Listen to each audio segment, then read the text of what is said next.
भिखारी की तरह कहते हैं, साहब हमारा ये अत्याचार हो गया, इनको न्याय मिले। हम न्याय की भीख मांगते हैं। हम इस देश के मालिक होकर के, इस देश के शासक होने वाले लोग आज याचक बने हुए हैं, याचना करते फिर रहे हैं। उसका कारण है कि हमने हमारे महापुरुषों की बात को नहीं माना, हमने उनकी कही गई बातों को नहीं माना, हमने अपनी महत्वाकांक्षा को बड़ी माना, हमने अपने ईगो को बड़ा किया, अपने स्वार्थ को बड़ा किया, अपने लालच को पनपाया, अपने परिवार के लिए सोचा, हमने समाज के लिए नहीं सोचा, हमने केवल नौटंकी की समाज के नाम पर। और आज भी कर रहे हैं, आज भी कर रहे हैं। ऐसा नहीं, इसमें हो सकता है कुछ लोग सच्चे हों संगठनों में काम करने वाले, लेकिन ज्यादातर लोग तो देखने में यही प्रमाण होता है। आज अभी जैसे बात चल रही है इतिहास की, ये समण और वमन की, कई साथी कहते हैं कि भाई ये तो एक ही शब्द था, इसको अलग अलग नहीं कहते। तो इसका तो उनके पास बड़ा अल्टरनेट है। वो अपनी बात को प्रमाण करने के लिए बड़े ढंग से इतिहास को बदलते हैं। कैसे बदलते हैं? अभी एक फिल्म में गया नागपुर में, आर्मी कंटेनमेंट है कामटी में, वहां आर्मी के लोगों का ऑडिटोरियम होता है और उसमें फिल्म चलती है। तो उसमें एक फिल्म लगी हुई थी, हिस्ट्री ऑफ इतिहास, इतिहास की हिस्ट्री या हिस्ट्री का इतिहास। उस जो फिल्म है, पिक्चर है, मूवी है, उसमें एक दो बात सच्ची लेकर के, क्या सच्ची लेकर के ये कहा कि इतिहास में जो आज बच्चों को पढ़ाया जा रहा है वो गलत पढ़ाया जा रहा है। हम भी कह रहे हैं, हम भी यही कह रहे हैं, गलत पढ़ाया जा रहा है। अब उन्होंने क्या कहा कि भाई जो जीटी रोड था वो मौर्य काल में बना। अब हम भी कहते हैं मौर्य काल में बना, लेकिन इस बात को लेकर के आगे वो क्या जोड़ते हैं कि ये जो जातियां बनाई हमको टुकड़ों में करने के लिए अंग्रेजों ने बनाई। अब ये जातियां अंग्रेजों ने बनाई, तो भाई अंग्रेजों ने तो जातिवाद को खत्म करने के लिए बहुत सारे काम किए, और उनके खिलाफ जो आंदोलन चलाया वो इसीलिए चलाया कि उन्होंने इन बराबर वो जातिवाद को नहीं मानते थे। लेकिन उनको खलनायक घोषित करने के लिए जो यहाँ के जो हमारे विपरीत जो लोग थे, उन्होंने ऐसा षड्यंत्र रच रखा है और ऐसी कहानियां झूठी प्रचारित की जा रही हैं कि जितने भी धर्म के नाम पर अन्याय हुए, जितने भी इतिहास में समणों के खिलाफ जो भी कार्य हुआ, उसको अब अंग्रेजों के ऊपर डाल रहे हैं कि ये काम भी अंग्रेजों ने किया, ये भी किया, अंग्रेजों ने फूट डाली, जातिवाद बनाया। और अब तो कई जगह ये भी कहा है कि संविधान निर्माता भी वो किसी और के फोटो लगाते हैं, कई जगह देखने को मिला है। उसमें बाबा साहब को भुलाने के लिए वो इतिहास से इस तरह छेड़छाड़ करते हैं, इस तरह प्रचार करते हैं कि आदमी के दिमाग पर कब्जा कर लेते हैं। और हम लोग अभी लड़ रहे हैं कि भैया इकट्ठे हो जाओ, इकट्ठे हो जाओ। अरे भाई, कहने सुनने की बात नहीं है, एक दिन में दिमाग में बैठ जाना चाहिए कि जब तक हम इकट्ठा नहीं होंगे तब तक हमारी बात बनने वाली नहीं है।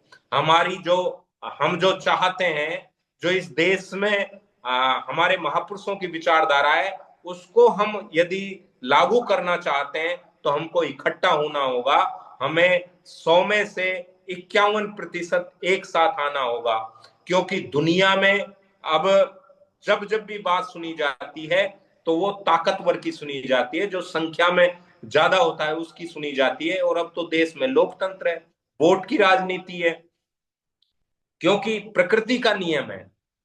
प्रकृति का नियम है कि जो इकट्ठा होता है वो बच जाता है, और जो टुकड़ों में होता है वो मारा जाता है। जैसे अपन जंगल में देख लो, जंगल की कहानियां देख लो। एक अगर शेर भी अपने झुंड से बिछड़ जाता है तो वो उसको गीदड़ मिल करके मार जाते हैं, गैंडे मिल करके, भैंसे मिल करके मार जाना। आप डिस्कवरी चैनल पे देख लेना, इस तरह के वीडियो आपको मिल जाएंगे। बहुत सारे पशु ऐसे हैं जो राजा कहलाते हैं, लेकिन जब झुंड के कब्जे में आ जाते हैं तो वो मारे जाते हैं। और चाहे और जो अपने झुंड से बिछुड़ जाता है क्योंकि वही शिकार होता है, वही शिकार किया जाता है। पेड़ हो, पशु हो, पक्षी हो, यहां तक कि कोई सा भी पत्थर भी देख लो, अगर पहाड़, बड़े बड़े पहाड़ों को कोई नहीं छेड़ता, लेकिन अगर एक छोटी पहाड़ी हो या छोटा पत्थर हो, सबसे पहले उसको नष्ट किया जाता है, उसको खत्म किया जाता है। तो इसलिए झुंड में जो रहता है वो बच जाता है, और झुंड से जो बिछड़ जाता है वो मारा जाता है। तो ये कुदरत का कानून है, बना बनाया नियम है, जिसको हमारे महापुरुष मानते थे। तो हमको तो बिना कहे मान लेना चाहिए कि हमको झुंड में रहना है और हमको झुंड में जुड़ जाना चाहिए। तो हमें इसमें अब देर नहीं करनी चाहिए।